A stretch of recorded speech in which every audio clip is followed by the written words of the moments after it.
Hello, my name is Leanne.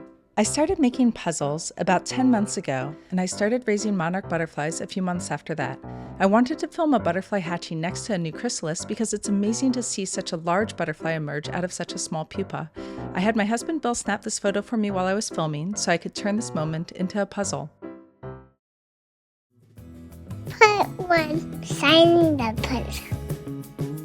I put the newly hatched butterfly and the chrysalis on a second layer to help them really pop into focus. I wanted to put a tiny butterfly inside the chrysalis, and that eventually led to making these cute double-layer butterfly pieces. For my other whimsies, I created a baby caterpillar eating, then growing, and then becoming humongous. Because that's what they do. Caterpillars eat a crazy amount and grow insanely quickly.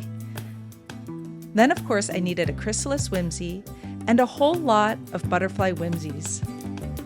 For a couple of my pieces, I thought it would be neat if a small butterfly whimsy actually became part of a larger butterfly, because it's a fun little surprise when you're doing the puzzle, but also because it's another way to represent growth. For the corner of the puzzle, I made a butterfly landing on a plant. That's how they eat, and it's also how they lay their eggs, so the cycle can begin all over again. I added a few flower whimsies and a little bit of line cutting around the orchids. My non-whimsy pieces were not planned, but I tended to gravitate toward three shapes for the connectors. The first were pointed ovals that resembled leaves or petals. The second were double knobs that reminded me of butterfly wings.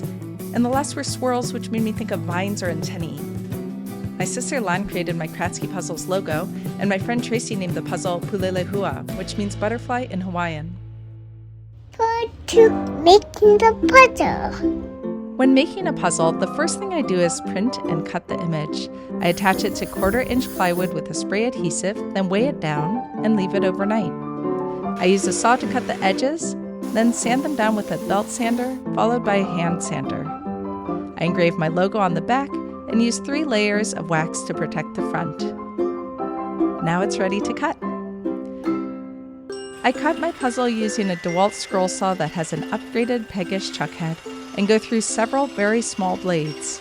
The first step of creating this puzzle was to make the second layer. I cut out a copy of the butterfly and the chrysalis and sanded the backs on a sandpaper board. Then I glued just the teeny butterfly whimsies to the puzzle image. Next, I made the corner piece. I threaded the blade through small drilled holes to create dropouts for the flowers. Then I cut out all of the whimsies using sticker paper to guide me. I needed to cut a hole in the stickers to make my double-layered butterfly whimsies. After I make my whimsies, I cut all the remaining pieces. And here's what it looks like all cut up. I blow away the sawdust, sand the back, and blow the sawdust off again.